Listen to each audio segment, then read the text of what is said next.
We're speaking today to Wade Noonan. Wade spent 11 years in the Victorian Parliament, including time as a Minister for Police and Corrections and as a Minister for Industry and Employment.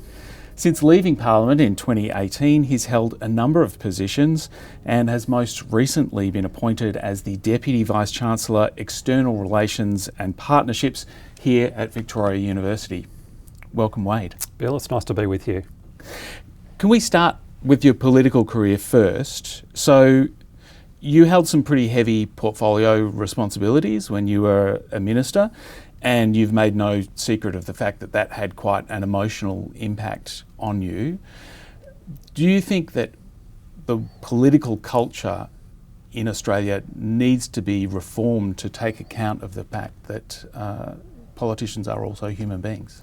Look, yes, my personal circumstances are well documented. I took 3 months away from the Parliament and sought professional help in relation to what I now understand to be vicarious trauma. But I must say, when I did that, my fellow parliamentarians were actually really good about me being honest and open about that. And I think that that was probably an indication that a good number of members of Parliament, just as you find in the community, do suffer from mental health challenges from time to time. Look, culture is changed by behaviour, and I think the challenge as much for politicians is to be honest about their circumstances and have that reflected through the community. And when I did that, I wasn't hiding behind a mistake that I'd made. I was just being very honest about my circumstances, and I think we should see more of that across the community.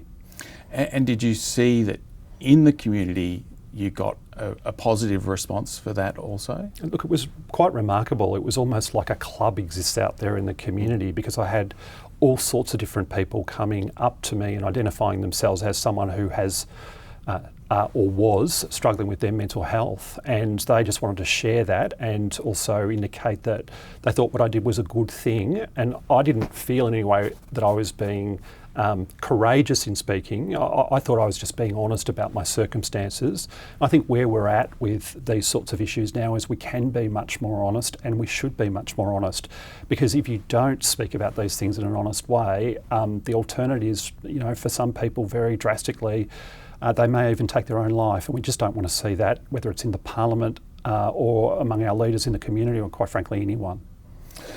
So you've also had quite a diverse career since leaving Parliament. You've been out for a number of years now. One of the roles that you've had is as Executive Director of the West of Melbourne Economic Alliance, or WOMEDA. So tell us what WOMEDA is and what you're trying to achieve there. Look, quite simply, WOMEDA is an alliance of all the major organisations in the Western region, for which Victoria University is one. And the very singular focus of WOMEDA is to help drive up jobs and economic prosperity in Melbourne's West. The population for Melbourne's West at the moment stands at about 1 million, but it's growing so rapidly. And if you look at an area such as Wyndham, over the next 10 years, they'll grow to a population beyond the size of Canberra. The challenge for us is to create jobs in this region aligned with that population growth. And WOMEDA has identified a number of economic activity centres, including Footscray, Werribee and Sunshine, where we essentially advocate for significant investment and try and attract new investment into those areas.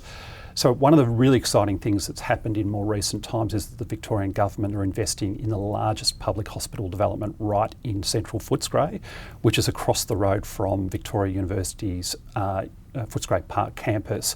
So the creation of a precinct with a hospital and a university will have about 2,000 people working in that precinct. And so you're talking about a big construction project there just across the road from this campus. One of the things that you've advocated for also is social procurement. How can social procurement from both the public and private sector, how can that help develop Victoria? Look, the area of social procurement policy is relatively new, so it probably needs a little explaining. Quite frankly, what it is it's a way of redefining what value looks like, and in particular, value when government spends its money. When government builds something, it essentially becomes the biggest spender in a region or in a town or a state. And the Victorian government's a very big spender.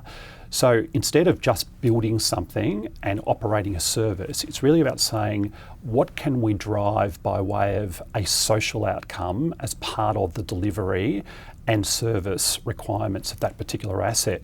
So social procurement is really about carving out a proportion of that spend to drive up things like opportunities for social enterprises or Aboriginal-owned businesses, or an opportunity for young people in our region in Melbourne's West to get jobs in either delivering that construction asset, if you like, for the community, or maintaining that construction asset over a life cycle of 20 years. So social procurement is really redefining what value looks like for a taxpayer and creating new opportunities for people who would otherwise miss out. And there are some significant challenges in Melbourne's West where as many as 50,000 young people under the age of 25 are not working, not in employment, training or skill development at all. And leveraging essentially the government spend will really drive up opportunities, or should drive up opportunities for that group in particular. And your new role is as Deputy Vice-Chancellor at Victoria University. You talk about that disadvantage here in the West. What can Victoria University do to address that? Well, look, Victoria University are a dual sector university, so we have TAFE courses and we have higher education and postgraduate courses as well. But critically, for people to get an entry-level job, they've got to have some basic skills. Particularly through our TAFE provision, English language skills are critical. We offer those basic programs to people who might be first-generation Australians settling in Victoria for the first time. So using essentially education to be the driver of opportunity is essentially what Victoria University exists for, and has existed for and will continue to exist for. If we do the skill matching, both at the basic level but at then the more sophisticated end of the skill requirements, I think fundamentally will drive the prosperity of our region in Melbourne's West, but also beyond our region into other parts of Melbourne and Victoria, indeed Australia and globally. And the universities, obviously, not just this one, but all the universities in Australia have just been through a massive upheaval in the last couple of years. Do you think we're heading back to business as usual, or do you think the model has had to change now? Yeah, look, I think the last couple of years have been the most challenging in a generation for universities, and I think we're now starting to see some green shoots of re-emergence, particularly with international students returning, and Victoria University are seeing that ourselves, and I'm sure others are as well. They are a really critical part of the Victorian economy, international education. But beyond that, I think it's been a bit of an awakening for the university sector. So one of the things I think that universities need to do much better is becoming critical commercial partners to help grow Victorian and Australian businesses. I like to think of universities as essentially the brains of businesses to help them take ideas, commercialise them and grow markets either domestically or on an export basis. We're quite blessed here in Victoria and Australia. We have some of the best universities in the world, and you see it on our global rankings chart. We're really quite lucky, and you can point to lots of precincts and parts of Victoria where universities and the brains that sit within those universities are really the drivers of prosperity for the Victorian economy, and they create lots and lots of jobs. So I think really focusing more on how we can commercialise and work with industry partners to drive new opportunities for the Victorian economy and create wealth and new jobs for people, I think will increasingly be the focus of our university and others in the future. Wade Noonan, thanks so much for talking to us today. Thanks, Bill, and thanks for coming out to Victoria University. Thank you.